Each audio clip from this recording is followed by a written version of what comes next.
really, really old cash registers. Today on Secondhand News. Now I know you guys hang on my every word, right? Sure, Jared. Okay, so we'll go forward from here. Hopefully you had the opportunity to take a look at Eric Neumann's book. And so now you're just chilling by the pool, right? You're out there at your Ouroboros and you're hanging out and just chilling, and you've been doing this for about 140,000 years. Gee-oo, what fun, hanging out by the pool for a long, long time. And in that case, you would probably be considered an old cash register. Maybe time for some updates. Fast forward to 1905 and Albert Einstein, the photoelectric theory. What Dr. Einstein is proposing in this theory is that not only is there a photoelectric theory, but there's a photoelectric effect. Simply stated, all is quantum. All is light. And the smallest measurement that you can take of this light is called a photon, a quanta.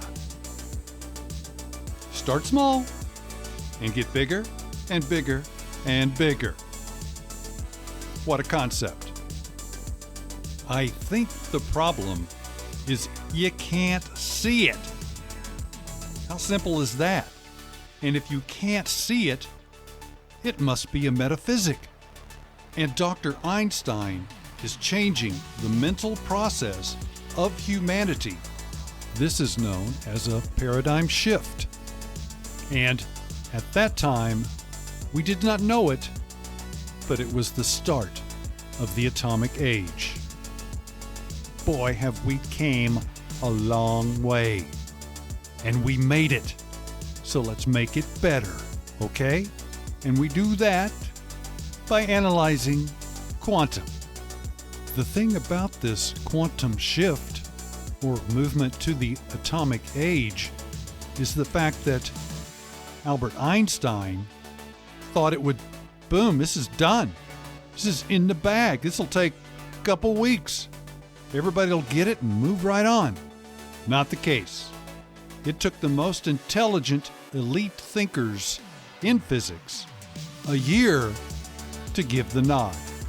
Yeah, man, that works for me. Kinda like appetite for destruction. It'll take a year. And that brings me to the point that this story was all about. Cash registers. Okay, 1982 was not such a great year for Jared Noobs. He had to pack all his bags and move out of his 4-state country home and move to the Mini Apple. And that's when I discovered hospitality management. I learned from my education in the South how to be hospitable, nice, and generous, a service to others, or at least I tried to be. And I'm still working on that with the Jared Noobs Secondhand podcast. So if you'll slap that like button and subscribe, you'll make my day and you will be offering a service. So I took an entry-level position at a nice property in Minneapolis. I started at the PBX desk. That's a telephone operator.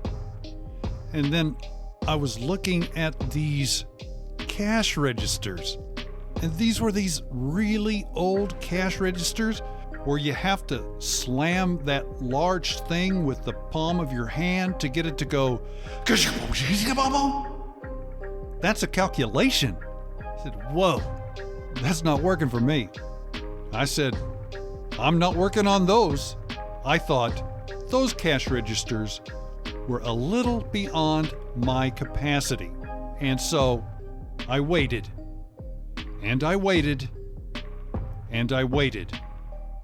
And before too long, this hotel realized maybe it's time to upgrade our cash registers. And after they did that, I found out that I was not a bad night auditor, the night shift.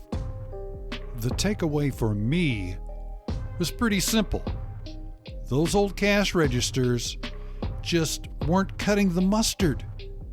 So we upgraded, and we went computerized in 1983. And there's another paradigm shift for Jer Noobs.